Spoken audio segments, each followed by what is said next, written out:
mwaramutseho ubwoko bw'Imana. Imana yacu ishimwe cyane iduhaye uyu mwanya muri kino gitondo kugira ngo twongere tuganire ku ijambo ryayo, kugira ngo twongere gusangira ibyiza Imana dutegereye kuri iki cyumweru gisoza ukwezi kwa 10. Imana ishimwe kandi habwe icubahiro. Duturutse muri Faith Builders, turagira ngo rero muri kino gitondo tubahe ikaze kuba ari kumwe natwe, kuba dukurikiye, kuba tubona, kuba twumva.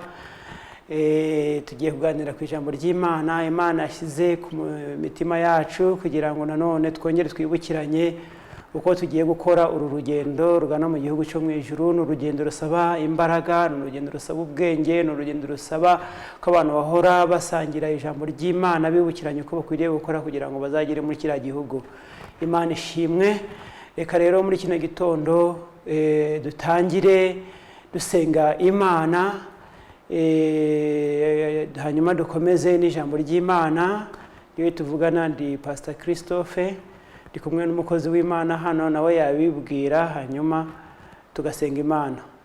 Nanjye nitwa Nakure Brandine, akaba papa w'abana banjye, dufitanye abana 5. Imana ishimwe. Reka rero muri kano kanya dusenga Imana muri kino gitondo. Imana ibavugisha mwebwe mwese. Mana data wa twese uri mu ijuru, turagushimiye cyane kubw'umwanya duhaye. Turagushimiye cyane kuko ukinguye, turagushimiye cyane kuko icyumweru rongeye kukiduha kugira ngo twongere kugisangiramo imigisha yawe ituruka mu ijambo ryawe.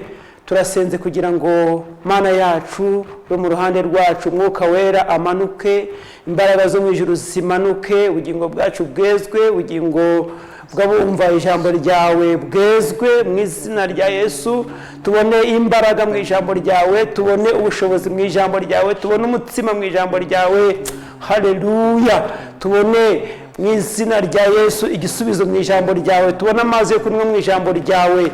Ijambo ryawe ribiryera, ijambo ryawe rigira ubutware, ijambo ryawe rigira ubushobozi, ijambo ryawe rihindure byinshi ku mitima y'ababasha kuritega amatwi muri kino gitondo. Urakoze Mana yacu, tugiriye neza, duhana umugisha hamwe n'abera bose mu izina rya Yesu Kristo umwami wacu. Amen. Rero tugiye kuganira kuri teme ivuga ngo kwakira Yesu nk'umwami n'umukiza wacu. Reka rero muri kano kanya tudatinze twakire umukozi w'Imana kugira ngo abashe kutugezaho iryo jambo duteganyirije. Karibu. Murakoze cyane. Turabashimiye inshuti zacu, turabashimiye abakurikira TV1 tubana muri aya materaniro mu gitondo tukumva ijambo ry'Imana. Dusabiye umugisha abayobozi ba TV1 baba baduhaye umwanya nk'uyu nguyu kugira ngo tuganire ku ijambo ry'Imana.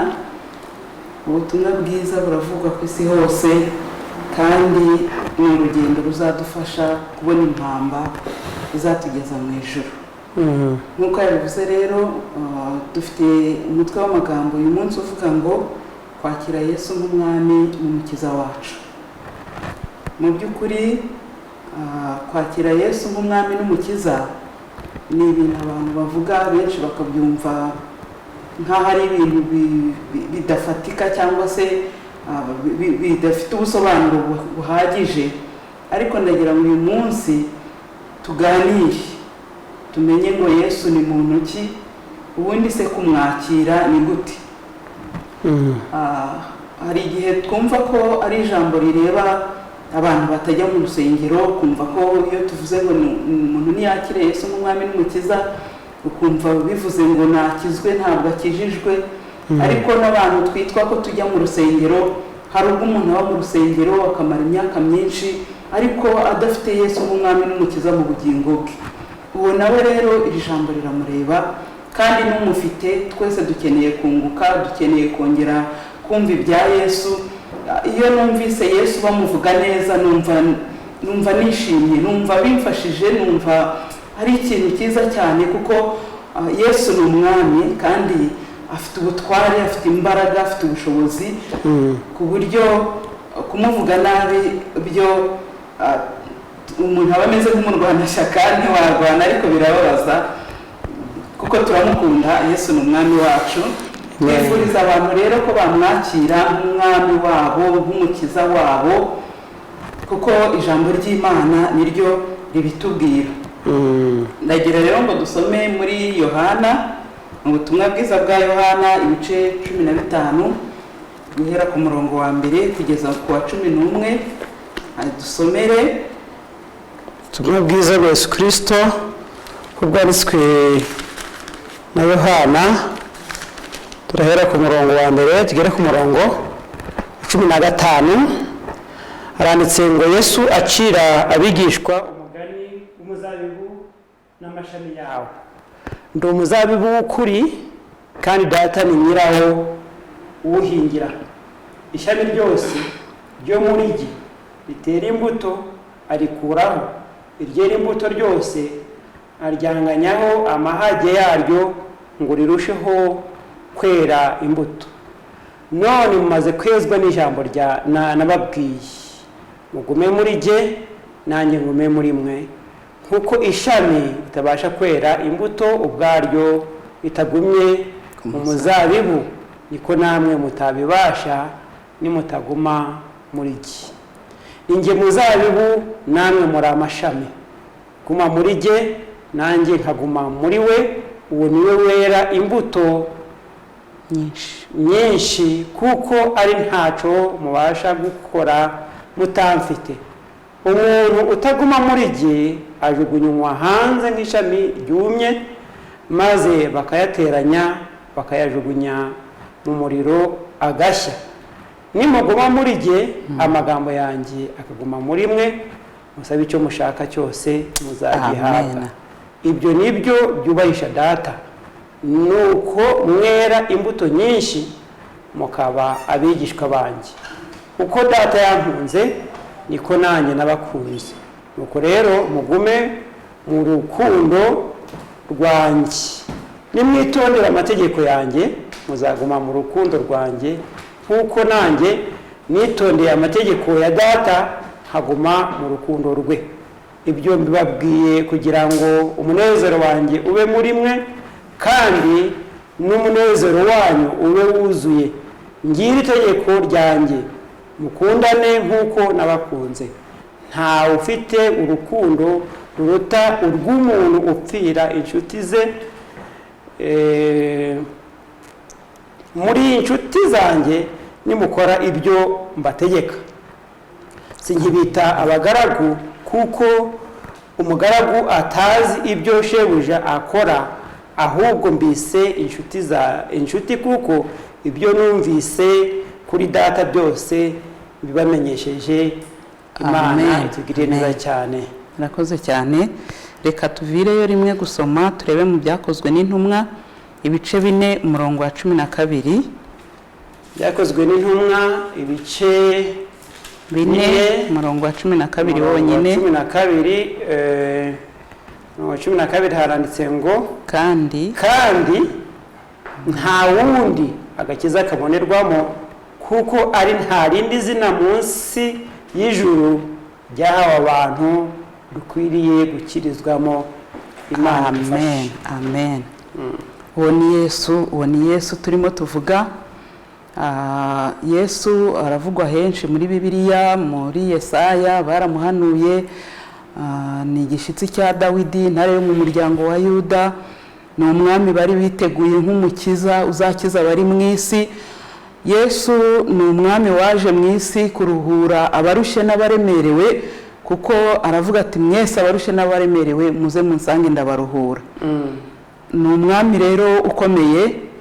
Nubwo ba Herodi bamwibesheho bakumva ko ari umwami uje kubimura, uje gufata ubutware, uje kuyobora igihugu mu mwanya wabo, ariko Yesu ni umwami mu bwami bw'Imana, ntabwo ari umwami mu bwami bw'isi. Niyo mpamvu Yesu afite umwihariko atandukanye n'abantu. Umuntu afite ibyo yaguha. Umuntu yaguha amafaranga, umuntu yaguha imibereho, umuntu yaguha imiryango ikakuba hafi. Umuntu hari ibintu umuntu yaguha. Yaguha umutekano, akagucungira umutekano. Yakugira umuntu ukomeye, birashoboka akaguha icyubahiro. ariko hari ibintu Yesu atanga isi idafite, abami bo mu isi bataguha. Kuko ijambo ry'Imana riratubwira ngo niba Yesu ari umukiza, niwe ubasha gukiza ibyaha by'abari mu isi. Yesu yagiye akiza indwara abantu benshi, buriya uburwayi buri mu bintu bituma abantu baruhuka, ariko uburyo Yesu akiza mu burwayi butandukanye n'ubwo muganga akizamo. Muganga arakuvura akagusabira ibizamini bakareba ngo urwaye iki, rimwe na rimwe indwara ntishobore no kuboneka, ariko Yesu we yagiye kukuvura yinjira muri wowe imbere, akareba ingirangingo zose zigize ubuzima bwawe, akamenya uburwayi urwaye, akaba dogiteri, akaba laborante, akaba farumasiye, akaba byose yagukiza, ukavuga uti arankijije, kuko umugisha atanga nta mubabaro wundi yongeraho. Iyo agukijije nta zindi ngaruka zigaruka ku burwayi wari ufite. Yesu rero ni umukiza w'abari mu isi, ariko tuve ku by'uburwayi kuko nyine iyo tugiye kwa muganga baratuvura bigakunda, ariko Yesu avura imitima. Avura imitima atavuye icyo twita hypertension, ahubwo akavura ibiyitera, akavura imitima mu buryo bwo kugira amahoro yuzuye. Hahandi umuntu iyo yakoze icyaha cyangwa se hari ukuntu abantu dukenera amahoro yo mu mutima, ayo ngayo Yesu arayatanga. Ayatanga kubera ko akiza ibyaha. Uramutse ukiza ibyaha, byanze bikunze uhita ugira amahoro yo mu mutima. Nawe baze iyo wagendaga uri umusinzi, uri umwambuzi, uri umwicanyi, uri umurozi, uri umusambanyi, iyo igihe kigeze Yesu akakuruhura, akagukuraho iyo mitwaro, ugenda udakebaguza ngo hari uwo nagiriye nabi, hari uwo nambuye, hari uwo narasitaje, nabwiye nabi, kuko uzi neza ko wabanye n'abantu amahoro. Kuba rero akiza ibyaha, nta muntu wo mu isi wababarira undi ibyaha ntabaho. Umuntu yakubwira ngo ndakubabariye, ariko Imana itakubabariye ntabwo bikuvaho.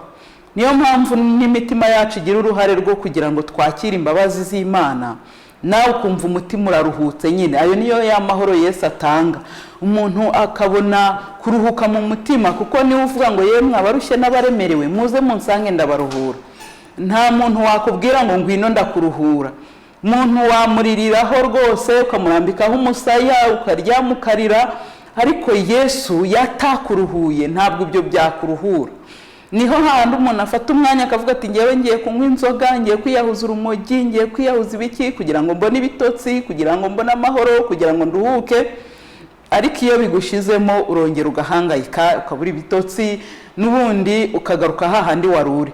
Ariko ndagira ngo mbabwire, mbatangarize uyu munsi ko Yesu aruhura, agatanga ibitotsi, abantu bakaryama bagasinzira, agatanga amahoro. Hari abantu benshi barara bashikagurika mu buriri, hari abantu barara barota ibintu bidasanzwe, ugasanga umuntu ari mu buriri afite ubwoba, ariko Yesu afite amahoro atanga, umuntu akaruhuka, akaryama agasinzira, akagubwa neza, akumva ko Yesu amubereye byose. Niyo mpamvu kumwizera nk'umwami n'umukiza ni ibintu bikomeye cyane. Ukwiriye kubanza kumenya ngo ni muntu ki, kuko hari ubwo tubyumva ari ibintu bisanzwe, ari ibintu bihita, ukumva kwakira Yesu nk'umwami n'umukiza no kuza mu rusengero, ukumva no kubatizwa, ukumva no gukora imirimo yayindi, kwitanga, gufasha abakene. Ibyo byose ni byiza, ariko kwakira Yesu nk'umwami n'umukiza ni ikibanze, kuko niwe wikorera uburemere bw'ibibazo byose umuntu atunga mu mutima we, ugasigara wumva wowe utakiremerewe, kuko uburemere bwabyo aba ari we wabwikoreye. Rero Yesu ababarira ibyaha, icyo ni ikintu gikomeye. Yesu atanga ubugingo, yadusezeranije ko azaduha ubugingo. Ibyo ngibyo mu isi ntabyo twabona, nta soko babigurishamo, nta butware na bumwe butanga ubugingo. Umuntu yaguha umwanya mwiza ukicara iburyo bwe, ukaba nk'uko ba Daniyeli bagiye bamera, ba Yosefu, ukaba umuntu ukomeye, ariko hirya y'ibyo nawe ntabwo azi igikurikiyeho. Icyo ngicyo nawe nta gisubizo agifitiye. Yesu ahindura umuntu icyaremwe gishya. Kuba icyaremwe gishya ni ukuvuga ngo uba ufite amateka, ufite ubuhamya, ufite aho wavuye ukagira n'aho ujya. Aho tujya ni mu ijuru. Yesu azaduha ijuru kuko niwe watubanjirije. Yabwiye abigishwa barababwira ngo ndagiye ariko simbasize nk'imfubyi, ngiye kubategurira hanyu kugira ngo aho nzaba namwe muzabeyo. Aravuga ngo mu rugo rwa data hariyo amazu menshi, niyo mpamvu babanjirije kugira ngo muzasange narabateguriye hanyu. Rero bivuze ngo urufunguzo rwo kujya mu ijuru Yesu ararufite. Azatujyana mu ijuru rero, kandi nta ndege ijyana abantu mu ijuru ibaho, nta cyogajuru kigeza abantu mu ijuru kibaho. Iyo umuntu avuye mu mubiri, hirya yaho nta kontakte, nta kundi kuvugana. Nahoze nibaza ngo umuntu murabana ariko yagusiga, yagera hirya gato akaba adashaka kuguha ka message ngo akubwire ati burya hantu twajyaga nagezeyo amahoro hameze gutya. Iyo umuntu agiye muri Amerika agerayo akajya ku murongo akababwira ati dore uko hameze, agafotora akabereka, ugasanga ibintu ni byiza. Ariko mu ijuru ho iyo umuntu yamaze kurenga wa mupaka w'urupfu, muramusezera mukajya mumubwira mwizeye muvuga muti ari kutwumva, ahari se ari hano hafi, igihe kikagera mukagenda mukanamwibagirwa bikarangira. Ariko kugira ngo azaguhe ka message akubwira ati nagezeyo amahoro, ntabwo ari ibintu byoroshye. Rero ikoranabuhanga ryacu rirahambaye, ariko ntabwo kuri urwo rwego rirahagera ngo umuntu avuga ati ubwo umuntu agiye nagerayo araza kumbwira ko yagezeyo amahoro, araza kubona nimero nshyashya hanyuma aze kuduhamagara. Ntabwo bikunda. Ariko ibyo Yesu arabitanga. Atanga ijuru, atanga ubugingo, atanga umwuka wera. Umwuka wera Yesu niwe wabwiye abigishwa, arababwira ati birakwiriye ko ngenda, kuko nintagenda umwuka ntazazaho muri. Yagombaga kuza mu cyimbo cye kugira ngo abane natwe, agumane natwe, adushoboze ibyo abantu batashoboraga gukora mu gihe bari kumwe nawe imbona nkubone.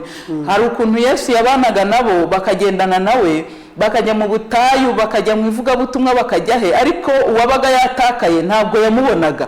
Ariko amaze kugenda yaje mu buryo bw'umwuka wera, ku buryo noneho aho umuntu ari hose abasha kumugeraho, abasha kumutunga mu bugingo bwe. Ukabana nawe, wahura n'ikibazo ntibisabe kuvuza induru ngo uhamagare cyane cyangwa telefone uvuga uti tabara, nubwo wari ugiye muri Amerika garukira aho wari ugeze birakomeye, uvuga uti nubwo wari ugeze mu majyepfo hano biracitse. Ahubwo uhita wiherera mu mutima, uhita usubiza umutima imbere, ugahita ujya muri siransi ukabwira Yesu uti nyamara biracitse rero tabara, hano birakomeye. Hari ubwo ugera mu rukiko ugiye kuburana, ijambo ry'Imana riratubwira ngo ntabwo muzavuga ku bwanyu, ahubwo umwuka wera niwe uzabavugira. Rero Yesu aba ari kumwe natwe mu buryo bw'umwuka wera, muri bwa butatu bwera bw'ubumana. Noneho wajya kuvuga ukavuga uti none haha ndavuga ngo iki, birangira uvuze ari we ubanye nawe, hahandi usigara uvuga uti ariko bya bintu navuze burya nabikuye he. Nawe ubwawe ukumva mu bwenge bwawe ntiwari kubibasha, ariko kuko aba ari hafi, ni umufasha utabura kuboneka mu byago no mu makuba, ni umutabazi utabanza kuvuga ngo nta plani twakoze, ngo urumva ngo strategy ntiturazitegura, ngo urumva abantu iyo bagiye kurwana intambara babanza kuvuga ngo turahera he, turabigenza gute. Yesu we aba yabiteguye kare, aba ari kumwe nawe, ntaba ari kure. Ukoraho gusa ukamubwira uti byacitse. Wamara kumubwira ko byacitse, akinterivona agatabara mu ruhande rwawe, akabana nawe, akugirira neza. Rero yaduhaye umwuka wera. Uwo mwuka wera adufasha kurwana intambara z'uburyo bwose, ni nawe udufasha kunesha icyaha, kuko iyo ari kumwe natwe adufasha kurwana intambara nziza. Rero kwakira Yesu nk'umwami n'umukiza biduhesha uburyo bwo kubana n'umwuka wera mu mitima yacu, ku buryo icyo dukeneye ku mwami wacu cyose iyo tukimubwiye mu buryo bwo mu mutima aracyumva. Ntabwo rero bidusaba kuba twagiye ku musozi ngo duhamagare cyane, nabyo hari igihe bikoreshwa, hari igihe biba ngombwa, ariko iyo byakomeye bitagusaba iminsi myinshi, nta mwanya wo kwiyiriza ubusa ugifite, iminota ufite mikeya, iyo ubwiye Yesu mu mutima arakumva, kuko wamwakiriye nk'umwami n'umukiza wawe. Ariko iyo utamufite bigusaba inzira nyinshi. Imana itugirire neza. ku munsi w'imperuka Yesu azatuzura. Ijambo ry'Imana riratubwira ngo niwe mfura yo kuzuka. Yaratubanjirije. Hari imbaraga z'urupfu na kuzimu zabanje kumugeraho, ndetse mu buryo bubabaje bukomeye. Murabizi Yesu Imana yamuduhaye nk'umwana w'ikinege, atanga ubugingo bwe kugira ngo acungure ubugingo bwacu. Ku munsi w'imperuka Yesu azatuzura, tuzamubona, tuzahindurwa, haleluya, tuzasa nawe. Rero Yesu atanga ubugingo kandi azatuzura. Ibyo bintu byose ndimo mvuga ntabwo isi ibitanga. Isi ifite aho igarukira, ifite ibyiguha, ifite umunezero, abantu bajya mu kabyiniro bakishima, umuntu akavayo, ariko umutima w'ibyaha, umutima w'ibitagenze neza n'ubundi ukomeza umurya. Ariko Yesu no hirya y'ubu buzima, hirya y'urupfu, aho abantu batagera, arahari mu bugingo, arahari, tuzamusangayo, yagiye kudutegurira hacu. Azatuzura rero ku munsi w'imperuka, tuzamubona. Imana itugirire neza. Azatugeza mu ijuru, aruhura abarushye n'abaremerewe nk'uko twabivuze, kandi aduha kuba abana b'Imana. Yesu yaravuze ngo yemwe abarushye n'abaremerewe muze munsange ndabaruhura. Nta muntu n'umwe wabasha kuruhura umuntu. Hari ubwo tujya dutabara ukabwira umuntu uti mwihangane bene data mwihangane, dusigaye tuba mu magroupe ya WhatsApp, umuntu akavuga ati nagize ibyago, twese tugahita dushiraho utumesaje, mwihangane mwihangane. Ariko iyo umuntu akubwiye ngo wihangane, Imana itakwihanganishije, ni hahandi uhita wumva ugize ahubwo ari bwo ugize ikintu ku mutima, ukumva amarira araje, ukumva rwose kwihangana ahubwo noneho n'utwari ufite turashize. Ariko Yesu iyo yihanganishije umuntu, urahagarara ugakomera, uravuga ukumva ufite imbaraga, kuko niwe wenyine ubasha gukora ku mutima akakubwira ati tuza, ihangane, komera. Ni uwo nguwo nyine uruhura abarushye n'abaremerewe, afite ububasha bwo kubaruhura. Hari ubwo nitegereza iyo urebye abantu bagiye bakora ibyaha bikomeye, abantu babicanyi, abasambanyi, hari ubwo umuntu ahora yumva nawe yarananiwe kwibabarira, kumva ntabwo atuje mu mutima. Ariko iyo wakiriye Yesu nk'umwami n'umukiza, arakuruhura, ukumva ibyo byarashize, ukumva hari umuntu wa kera wari umusambanyi wari wowe, ariko uyu munsi wari umwicanyi, uyu munsi akaba ari wowe noneho mushya, ugenda wemye, uvuga uti ubuzima bwarahindutse. Ugasanga umuntu yari umusinzi, tazi no gukaraba, ariko ugasanga ni umuntu ukeye, ni umuntu uzi kwiha umurongo, ni umuntu ufite gahunda. Uyu rugo rwari rwaramunaniye, ugasanga urugo rwubatse ahagaze neza. Haleluya. Kwakira Yesu nk'umwami n'umukiza bifite ahantu bidukura bikagera aho bitugeza. Icyiza cye abana natwe. Yego. Yaduhinduye abana b'Imana. Ubu turi abavandimwe be. Noneho ijambo ryatubwiye ngo ninjye muzabibu w'ukuri, data ni nyirawo uwuhingira. Ntabwo twabasha kwera imbuto tutamufite. Twamaze kubona Yesu ninde, ni muntu ki, yaduha iki, yadufasha iki. Ariko noneho aratubwiye ngo ninjye muzabibu w'ukuri, data ni nyirawo uwuhingira, mwebwe mukaba amashami. Iryo ni isano atugaragarije, ni iki dupfana nawe. Ariko aravuga ngo nimugume muri nge, amagambo yanjye agume muri mwe. Kuko nimutaguma muri nge ntimubasha kwera imbuto. Ntabwo ishami ryabasha kwera imbuto ubwaryo ritari ku muzabibu. Uyu munsi birashoboka ko umuntu yakwihambira rwose, akagerageza akavuga ati okay, akiha discipline yo gukora neza, akavuga ati ibyo gusambana sinzabikora, ibyo by'ubusinzi oya, ibyiki.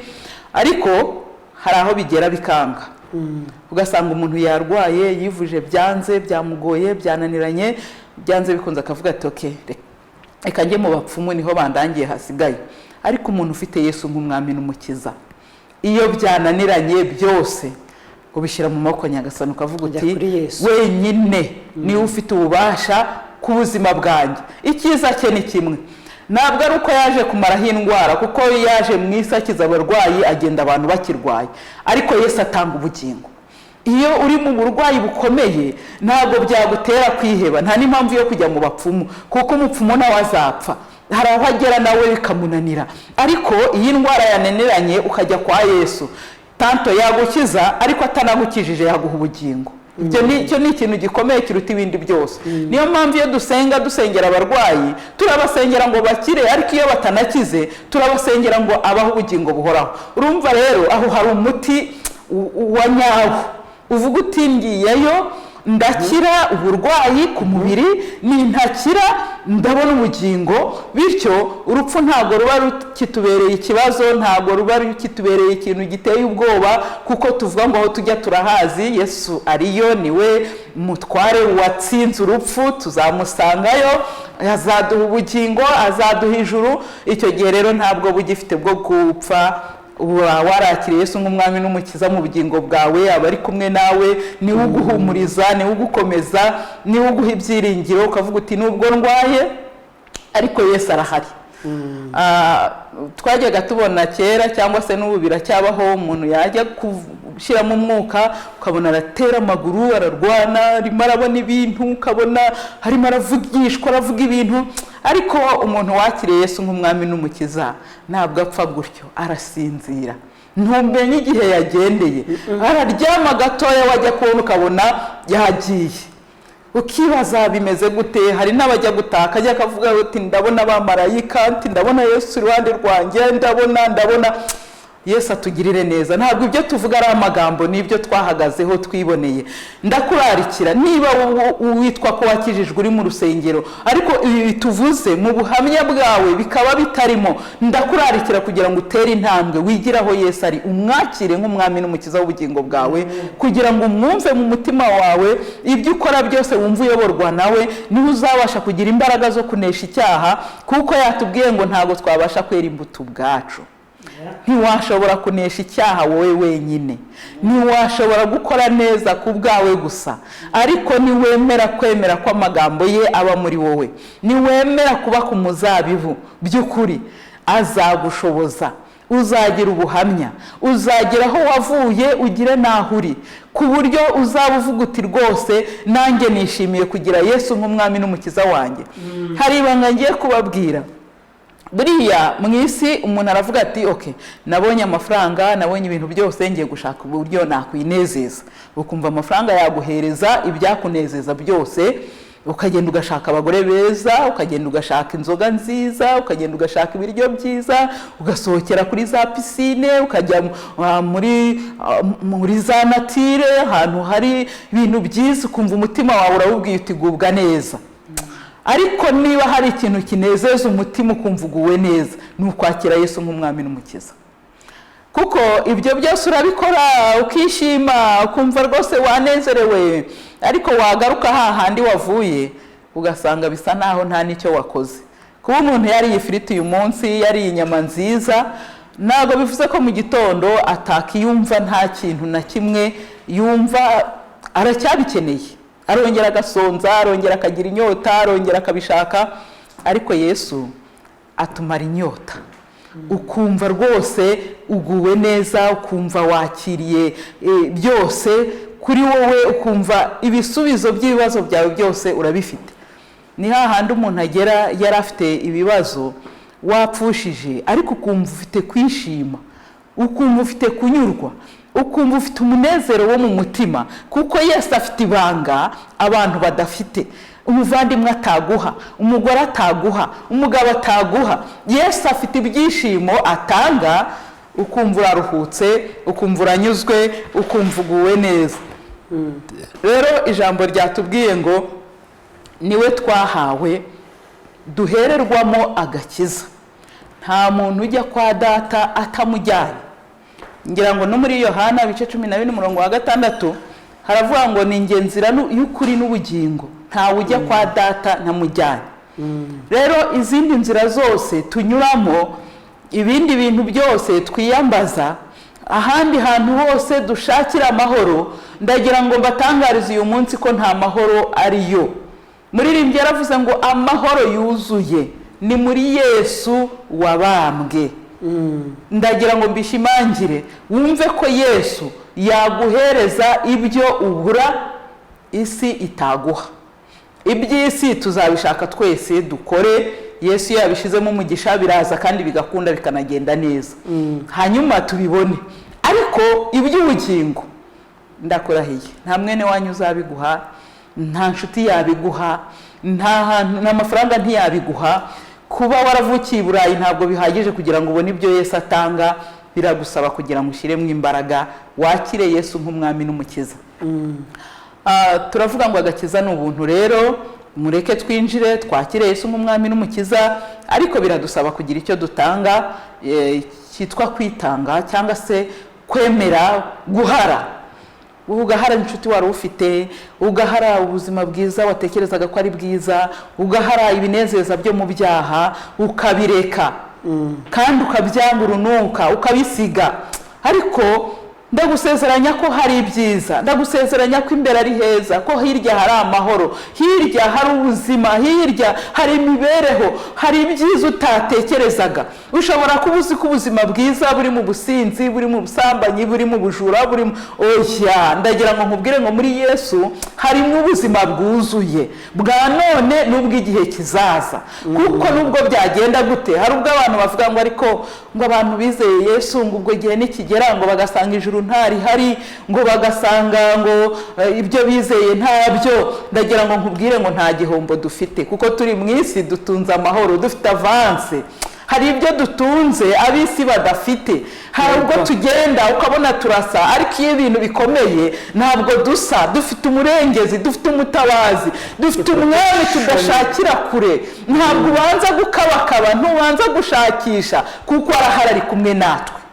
Amen. Ariko hari ubwo umuntu bimucanga, ugasanga ubwoba bwamwishe, ugasanga ntakoze ibirenge hasi, umuntu akabazi ko ashakishwa, akabazi ko ibyo yakoze akanya gatoya hagize ubimenya bamufunga, bagira gute. Ariko ndagira ngo nkubwire ngo hariho ubuzima umuntu abaho, ukavuga uti ndabona amafaranga nta kibazo mfite, nawe uza kumbaza ngo wayakuye he, kuko nayabonye mu buryo bwiza kandi araboneka, birakunda. Kwa Yesu ibyiza birahari, kuruhuka kurahari, mu mutima ukumva hari ibyo wagezeho, hari uwo wakiriye, hari uguhumuriza, kuko Yesu niwe mwami n'umukiza w'ubugingo bwacu. Kandi umuntu wuzuye ni umubiri n'ubugingo. Rero iyo turi mu isi tuba turi mu gice kimwe cy'umuntu, turi mu mubiri. Ariko iyo tugiye mu mwuka, iyo tugiye muri Yesu, tuba twuzuye noneho. Uba ufite umuntu buzima, ufite n'umubiri muzima, kuko icyo gihe nawe warya neza nk'abandi. Ntabwo Yesu atubuza kurya neza no kunywa, turanywa tukanywa ibidasindisha, kuko iyo twageze mu byitwa ibiyobyabwenge, burya ubwenge buba bwatakaye. Wenda ntabwo umuntu ashaka kuvuga ati yewe udutukiye inzoga cyangwa ugize gute, sinzitutse, ariko icyo dushaka mu nzoga ni ugushira inyota, byo kunezerwa no kwicarana n'abandi. N'abanywa fanta barayicara bakaganira, kandi ibyo bashaka kugeraho bakabigeraho. Ariko ndagira ngo nkurarikire ubuzima burambye, ubuzima buzahoraho. Umuntu ye kubaho, abantu benshi umuntu abaho avuga ngo mpemuke ndamuke, ibyo mbonye uyu munsi nibyo byanjye. Ariko ntabwo umuntu akwiriye kubaho gutyo. Hari abantu benshi usanga abaho gutyo, akagera ubwo ubona isi yaramurangiriyeho, akabura harambika ibirenge, ukabona umuntu ibyo yarabiriye yarabimara, ugasanga arashaka kurya n'iby'abandi, ndetse bikagera ubwo n'abandi bose bamumenya. Yatambuka bati dore hanyuze, abantu bagahunga. Umuntu akinjira mu kabari, wari ufite icupa wese akaryiyegereza, tubwaje noneho ntabwo turi bumukire. Ariko ndagira ngo nkubwire ngo hari umwami witwa Karuhura, uruhura abarushye, uruhura abaremerewe. Wamwakira ukaba ufashe ibintu byombi. Ibyo mu isi ntabwo tubihejweho, turabibona, ariko n'iby'ubugingo nabyo ukaba ubibitse hariya. Niyo mpamvu mu isi badushishikariza kugira ibyo bita saving, assurance. Ukavuga uti ndi muri mitiwere, n'indwara nzajya kwivuza. Ibyo ni umutekano w'umuntu, ukajya wicara uvuga uti niyo nakora impanuka nakivuza. Waba uri muri za assurance zirushijeho, ningera mu busaza nzabona uko mbaho, ningira impanuka nzabona uko nitabara. Ibyo byose bikaguha umutekano. Ariko hari iyindi assurance irenzeho, y'ubugingo bw'iteka, ya none n'ejo, ku buryo uvuga uti ahaho mfite assurance ihoraho. Kandi ntabwo bituma natwe tudafata assurance y'ubuzima bisanzwe. Ugize impanuka nawe uri muri mitiweri urivuza, ariko ukavuga uti hirya y'ibi, hirya y'uko uri muri saniramu cyangwa hehe ugenda bakaguha amafaranga ukajya gushingura umuntu wawe rusororo neza akagenda amahoro, ariko hirya y'urusororo hari ubundi buzima. Iyo siranse dufite nta siranse tuzi mu isi itanga iyo garanti ikakubwira ngo rero ngo numara gupfa ngo hirya yaho ngo nabyo tuzabyitaho, bagarukira hahandi wapfiriye. Ndagira ngo mbabwire ngo mituwele irakwasira ikakwishurira imiti ikakwishurira byose iyo umaze gupfa, no kujya muri morgue ntabyo bakwishurira, kugira ngo ubyumve neza wumve ko dufite garanti. Rero ndagira ngo nkubwire ngo hari garanti ifatika iyo kuba muri Yesu, ukavuga uti nakiriye Yesu nk'umwami n'umukiza, nzamugumaho. Ibiteye ubwoba nibiza, muri ibintu biteye ubwoba kurusha ibindi ni urupfu. Ibindi byose inkoni yarazikubiswe, iyo zije aguha imbaraga, kuko aravuga ngo ubwo yababajwe azabura ate gutabara no kurengera abazababazwa. Rero iyo tubabajwe turi muri we, ba Stefano bakubiswe inkoni nyinshi baterwa amabuye, ariko Stefano ngo areba mu ijuru abantu barumirwa, aravuga ati yo ndamubonye. Haleluya. Bituma izo nkoni bamukubise amabuye bamuteye ntiyigeze abyumva, nkaho yababwiye ati mungirire vuba ngewe nagiye nageze iyonjya, kuko unyakira ari hafi yaje. Naho iyo umuntu atekereje ati baranyica ndapfa, atangira gukora ibidakorwa n'ibikorwa byose kugira ngo arebe ko atajyayo, ariko amaherezo ujyayo. Ubwo rero niba tuzajyayo, mu by'ukuri mureke dushaka siranse. Umuntu uzi ubwenge ashaka siranse hakiri kare. Ntabwo muri siranse iyo ugiyemo wagize impanuka ntabwo bagufata, ntibikunda. Iyo ugiyeyo ugeze mu busaza ntabwo byemera, bisaba kujyayo hakiri kare. Ndagira ngo nkurarikire kwakira Yesu nk'umwami n'umukiza w'ubugingo bwawe. Wiba mu rusengero udatunze amahoro, wiba mu rusengero uri wa wundi uhora urusha abantu. Usanga abantu bagera mu rusengero ukabona ngo abapasitoro barwanye. Kubera iki barwana? Ntabwo bari ku muzabibu, ntabwo ari amashami y'umuzabibu. Ijambo ry'Imana ntiryagumye muri bo, kuko ijambo ry'Imana riratubwira ngo niba mwaramwakiriye intonganya muri mwebwe zivahe. Ntabwo hakabaye hagera ku rugero rw'intonganya. Abantu banatonganye bibaye ngombwa bakabaye bafite urutangiriro hafi rubagarura, bakaganira bakiyunga, bakagaruka bakongera bagakorera Imana. Ariko iyo byageze aho binaniranye, iyo byageze aho dutangira kujya mu isi tukabwira yaduhemukiye, yashaka kudutwara urusengero, yagize gute, tujye twisuzuma neza. Ntabwo twakiriye Yesu nk'umwami n'umukiza. Yesu ntabwo yaje kuduha amazu, ntabwo yaje kuduha ibyo dutekereza by'ubukire, ntabwo yaje kuduha abagore beza, ntabwo ari cyo cyamuzanye. Ibyo nabyo yabiduha, ariko mu byo turwanira, mu byo duhirimbanira, mu byo dushaka, tubanze dushaka ubwami bw'Imana no gukiranuka. Tubanze twakire Yesu nk'umwami n'umukiza, tumwegere, tumube hafi, tumugishe inama, tumuyoboze inzira. Ibindi bizaze ari inyongera, kuko itunga inyoni zitahinze, zitasenze, zitagize gute, irazambika ikambika uburabyo. Ibyo ngibyo Bibiliya irabivuga, kandi Imana izi ko rwose bikwiriye kubaho. Ntigisinzira n'umunsi n'umwe ngo buke ivuga ngo nimwansabye ngo none ntago nabahaye. Natwe nuko turahumeka ntacyo twatanze, muzabirebe. Nahoze nitegereza ukuntu umuntu iyo abana n'ubumuga bw'amaguru, buriya hari ubwo tugenda ukumva nuko byari bikwiriye kugenda, ariko ndagira ngo mbamenyesha ko aya maguru tuyifite tugenderaho, Imana iba yagize ibintu ikora kugira ngo uhagarare ugire equilibre, wumve wemye. Iyo umuntu adafite amaguru aravunika cyane iyo bimusaba gukoresha imbago, ubona ko bimuremereye cyane. Umubiri uraremereye, ariko hari ukuntu Yesu abigenza akagushiraho support. Uzareba ujye ubona n'abantu bafite amaguru ubona ko rwose ari n'amatoya atabaye gusupport ibiro by'umubiri, ariko hari ukuntu Yesu abigenza ukabona umuntu aragenda bikemera. Rero ntabwo ari uko tuba twabisabye, ahubwo ni ubuntu bugeretse ku bundi. Ni ibyo Yesu yaduhaye kubw'ubuntu bwayo.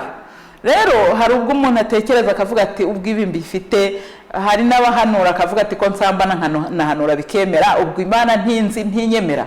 Ndagira ngo nkubwire ngo nta hantu ikuzi, kuko Bibiliya irabivuga neza, ikavuga ngo bazaza bavuge ngo twahanuraga mu izina ryawe, ngo twavugaga ijambo ry'Imana kuri televiziyo, ngo twabwirije abantu benshi barahindutse bagusiga ku muryango, barinjira wowe ntiwinjira.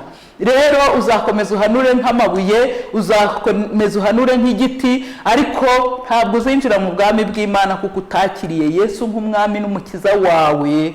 Uri igikoresho kidafite ubugingo. Ndagira ngo uyu mwanya muri iki gitondo nkurarikire kongera guhindukira ukakira Yesu nk'umwami n'umukiza. Niyo mpamvu umuntu azava mu byaha akava mu isi akaza ahumagiye arushye, akavuga ati ndashaka kwakira Yesu nk'umwami n'umukiza, agaca bugufi agakizwa akihana, akagutanga kugera mu bwami bw'Imana. Intebe wari uzi ko uteguriwe akayicaramo kubera ko warangaye. Rero ntabwo bisaba kuba umaze imyaka myinshi mu rusengero, ntabwo bisaba kuba usenga Imana ukuzura umwuka wera, ntabwo bisaba kuba uhanura uvuga mu ndimi nyinshi, ntibisaba kuba uri umupasitoro cyangwa uri umuyobozi w'itorero, ntibisaba kuba uri apotre cyangwa se undi muntu, ahubwo bisaba kwakira Yesu nk'umwami n'umukiza, akaguha iby'isi itaguhaye. Bisaba kuba muri Yesu, bisaba kuba muri Yesu. Ukambara imyenda atari aya makositimu twambara, ukambara imyenda yera yejejwe mu maraso y'umwana w'intama. Icyo nicyo dusabwa, kandi ntabwo ari icyo tureberwaho, abantu batureberaho. Umuntu yabona imbuto zawe akazishima, ni byiza, ariko mu mutima wawe we n'Imana hari ibyo muziranyeho, ngewe ntazi, mugenzi wawe atazi. Ariyo mpamvu nkurarikira uyu munsi ngo ubwire Yesu yaze ature mu mutima wawe, aze agufashe kurwana intambara z'ibyo utakwishoboza, aze agukure mu isoni, agukure mu bwoba, agukure mu cyubahiro gitumye udashaka kugira silence irambye y'ubuzima bw'iteka. Kuba warabwirije abantu benshi ntabwo bizaba bihagije, biragusaba kugira ngo nawe utere intambwe. Ndagira ngo nkwingingire rero kugira ngo muri kano kanya wemere kwakira Yesu nk'umwami n'umukiza w'ubugingo bwawe, kugira ngo uzabashe kuragwa ubugingo bw'iteka, uzabashe kubana natwe mu bwami bw'ijuru. Bitabaye ibyo ngibyo turimo turakorera ubusa, ariko ntukwiriye gukorera ubusa, kuko ijambo ry'Imana riratubwira ngo umuhati wacu si ubusa ku mwami. Wigera ahantu ngo ucike intege, ntabwo Yesu ari umunyamwaga ngo uvuge ngo urumva ngo nshobora gukora ibintu ngo ariko sinzabona ubugingo. Oya, kuko ijambo ry'Imana riravuga ngo abo yamenye, haleluya, ngo yabamenye kera kandi azabaha ubugingo. Buriya iyo uri inshuti y'umuntu, yatubwiye mu ijambo ry'Imana ngo ntabwo tukiri abagaragu, ahubwo turi inshuti, kuko umugaragu ntamenye ibyo sebuja ashaka. Iyo twaremye ubushuti, nawe utekereze. Njya nkunda gutanga urugero kuko yatugize abana bayo, yatugize inshuti. Buriya mu bana habamo n'inshuti. Iyo twamaze kuba inshuti nawe uvuga bitakugoye. Niyo mpamvu ushobora kujya ku biro by'umuntu mukuru, bamenya ko muziranye, bamaze kukumenya kuko uraza barakubona, bahita bakingura ukinjira, nawe akikubona ashobora no kureka ibindi no kwakira abantu akaba biretse kugira ngo abanza kwiteho, abanza kuvugishe, abanza kwakire. Ijambo ry'Imana riratubwira ngo ko muzi guha abana banyu ibyiza kandi muri babi. Ni gute ngewe nananirwa guha abana banyu ibyiza? Umuririmbyi w'149 mu gice cya nyuma aravuga ngo uko ikunda umwana wayo niko inkunda ntakwiriye. Wicika intege, shiraho umwete, ni umwami mwiza, aradukunda, atwitayeho, humura, azaguha ubugingo. Niba warateshutse, afite imbabazi, yuzuye ubuntu bwinshi, kandi yiteguye kukubabarira, yiteguye kukwakira, yiteguye kuguha amahoro, yiteguye kukugirira neza. Mbese urimo uratinda mu biki kweje atarahawe? Uyu munsi umuntu ashaka kubona bwakeye akagira ngo buri bwire. Ushobora kubitekereza kubera ko watanze gahunda, kubera ko wapanze. Urumva umuntu wese apfa gifite business imbere ye. Ukivuga uti ejo nzakora ibinza, ndikumva nshaka kugera ahangaha, ufite inzozi nyinshi, wumva hari ibintu byinshi ushaka kugeraho, ariko Yesu harasiratse atanga. Uyu munsi niwo munsi uba ufite. Si iterabwoba ngo ntuzagera ejo, uzanahagera, n'ejo bundi uzahagera, ariko hari umunsi wawe utazarenga. Ibyo ni ibintu twese tuzi. twese turabizi ko tutazahamaho, ntabwo tuzagomba kuba mu isi. Rero tuyikorere igice kimwe, dukorere n'ijuru, kuko hirya y'isi hari ubundi buzima. Byanze bikunze rero nta kindi dukwiriye gukora. Imizigo myinshi wakwikorera, amafaranga menshi watanga mu murimo w'Imana, iki banza utere intambwe wakire Yesu nk'umwami n'umukiza, kugira ngo iyo mirimo itazagupfira ubusa. Ntacyo byaba bimaze kuba warakoze imirimo myinshi myiza ariko ikaba ari nta hantu yanditse. Hari abantu benshi avuga ati jewe nzakora neza, nzabigenza gutya, buri ijambo ry'Imana naryumvise, ariko ndakurarikira gusobanukirwa ngo Yesu niwe nzira n'ukuri n'ubugingo, kandi izina rye niryo ryonyine twahawe gukirizwamo. Nta handi hantu, nta yindi nzira keretse muri Yesu honyine. Utabyizera gutyo ni uburenganzira bwawe, ariko ijambo ry'Imana niko ritubwira. Ariko turabahamya bo guhamya ko Yesu atanga amahoro, bo guhamya ko Yesu akiza, atanga ubuzima bushya. Umuntu akavuga ati kera nkiri mu isi, kera nkiri umupagani, kera nkigendera mu byaha, ariko uyu munsi ukavuga uti ndi umwana w'Imana, nahawe ubuzima bushya, navutse ubwa kabiri, ndi umwana w'Imana, nakiriye Yesu nk'umwami n'umukiza wanjye, turagendana.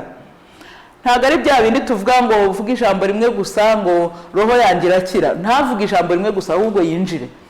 Ngo sinkwiriye ko akwinjira mu mutima wanjye, akwiriye kwinjiramo akagumamo, kuko buriya ari ku muryango arakomanga, arashaka kwinjira, mukingurire aze mugumane. Ndibuka mu ijambo ry'Imana hari aho Imana yabwiye Kayini, iramubwira ngo ibyaha byitugatugira ku mutima wawe, ngo kandi ukwiriye kubitegeka. Ndagira ngo nkubwire ngo mu mbaraga zose ufite ububasha bwo gutegeka icyaha. Emera utere intambwe wakire Yesu nk'umwami n'umukiza wawe, azagushoboza ibyo wowe utakishoboza. Icyaha kiraryoha, icyaha gifite imbaraga, gishorewe na Satani wacyo, ariko ntukabirebe ngo bigutere ubwoba wumve ko bitashoboka. Nta musozi Yesu atakuraho, kuko ni umunyembaraga, afite ububasha, afite ubutware, ibyo byose arabitegeka, arabishoboye. Tera intambwe, Yesu aragushaka. Aragushaka ngo uture muri we, nawe ature muri wowe. Rero ndakurarikira uyu munsi kwakira Yesu nk'umwami n'umukiza w'ubugingo bwawe, kugira ngo ibindi byose ubikore wisanzuye. Wakire gukizwa, wakire gukiranuka, wakire kugendana n'Imana uko bukeye n'uko bwije, ikirenge ku kindi, umenye ngo uri kumwe nayo. Ubundi iby'ubwami bw'ijuru kabisa nuko nguko tubukorera, nta kundi. Tugiye gusenga Imana rero. Wowe wumva ufashe umwanzuro, wowe wumva hari icyo ufite mu mutima wabwira Imana, wowe wumva ushaka gutera intambwe kugira ngo Yesu yinjire mu bugingo bwawe, agushoboze, akuruhure, azaguha ijuru, azaguha ubugingo, ndagira ngo muri kano kanya dufatanye gusenga Imana. Ugire icyifuzo, ugire ubushake, utere intambwe, we kuba mu nzu y'Imana uhuzagurika, umenye ko hari umwami utanga ubugingo watwitangiye kandi tuzamubona. Rero tugiye kugufasha gusenga Imana, nawe utera intambwe. Hafi yawe hari aho wasengera, hari abo wakwegera, ariko ndacyakubwira ngo ntukegere abanyabyaha. Abantu bavuga Imana ariko batazi gukora ibyo Imana ishaka, bariya ntibakakubera inshuti, si inshuti nziza. Uzagende wegera abantu ubona ko bafite imbuto nzima, ubona ko bavuga ijambo ry'Imana, bafite ukuri muri bo. Abo nibo bazagufasha gufata urugendo rwawe neza, bakuyobore mu mahoro. Ariko ntabwo ari ukuza mu rusengero gusa, hari intambwe dukwiriye gutera tukarengaho, tukakira Yesu nk'umwami n'umukiza. Imana iduhana umugisha kandi tugirire neza. Mana yacu, Mana ishobora byose, turi imbere yawe muri kano kanya, twaganiriye byinshi, ariko uri umwami n'umukiza wacu. Turimo turamamaza ubutumwa bwawe, ubutumwa bwiza. Turakwinginze kugira ngo umuntu wese wumvise iri jambo akagira ubushake bwo kuryakira, akagira ubushake bwo gutera intambwe, kugira ngo akingure mu mutima we, urakomanga winjire. Turamusengeye kugira ngo umwemere, umwinjiremo, umukoreremo, umushoboze, umuhe imbaraga. Umuntu wese ugize ubushake bwo gutera intambwe ngo yegere, yakire iby'ubugingo, turamusabira imbaraga, turamusabira kugira ngo umushoboze, turamusabira kugira ngo Mwami Imana yacu umuhe gutangira urugendo, abashe kwakira imbaraga, azabashe kubona ubugingo buhoraho. nuko turakwinginze rero kugira ngo ukomeze kuduhana umugisha n'abera bose, kandi iri jambo rikomeze kwinjira mu mitima y'abantu, rikomeze gukora imirimo, kuko ijambo ryawe ni imbuto itabora. Umuntu ashobora kuba atabyumvise none, ejo akazabyumva. Uko turushaho gusoma ijambo ry'Imana, turushaho kugenda dusobanukirwa byinshi. Dukeneye ubugingo buzima, dukeneye kuzakubona, kandi nta rindi zina mu isi dufite dukwiriye gukirizwamo keretse izina rya Yesu. Nuko turakwinginze rero kugira ngo ushoboze abantu bose bakugana, ubakire kandi ukomeze kuruhukira muri bo. Urakoze kubyumvise mu izina rya Yesu, amen. Imana ibaha umugisha mwinshi. Abadukurikiye dukomeje kubararika kugira ngo mwinjire muri Yesu kandi mugumemo. Yaravuze ngo mugume muri njye n'amagambo yanjye agume muri mwe, kandi yaravuze ngo nibimera bityo mukaguma muri we n'amagambo ye akaguma muri mwe, umusabe icyo mushaka cyose muzagihabwa. Ayo ni amagambo yivugiye. Maze iminsi numva umuntu wagiye agira amadisikuru y'abantu avuga agasubiramo kanaka ngo yaravuze ngo, ukumva rwose ni ibintu byiza ndetse wakoramo ijambo wagenderaho, ariko nagira ngo mbararikire kumva neza amagambo Yesu yavuze kandi tuyagira icyitegererezo, tuyagenderemo, tuzagira umugisha mwinshi. Imana ibaho umugisha. Rero turashoje, tugiye materaniro, dusengera muri Faith Builders. Kuba ari Kigali ni Gikondo, ukambuka ahantu bita Kimisange, uciye haruguru y'Abayehova ku bahazi, aho niho dusengera. Kubashaka kuza guterana natwe uyu munsi ni karibu. Ndetse uyu munsi dufite igiterane, uyu munsi dufite konseri, abaririmbyi ikigoroba bari buze gutaramana natwe kuva mu masaha ya saa 8. Abantu rwose bumva bashaka kugira ngo baze duterane nabo ni karibu muze, turabararitse. Harabari ibintu byiza uyu munsi. Imana ibaho umugisha.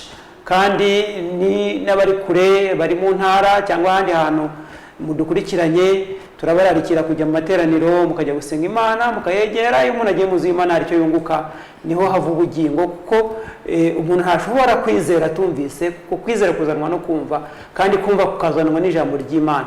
Rero buri muntu wese arararitswe kugira ngo ajye mu rusengero asenge. Imana ibaha umugisha mwese. Reka dusengere gutandukana.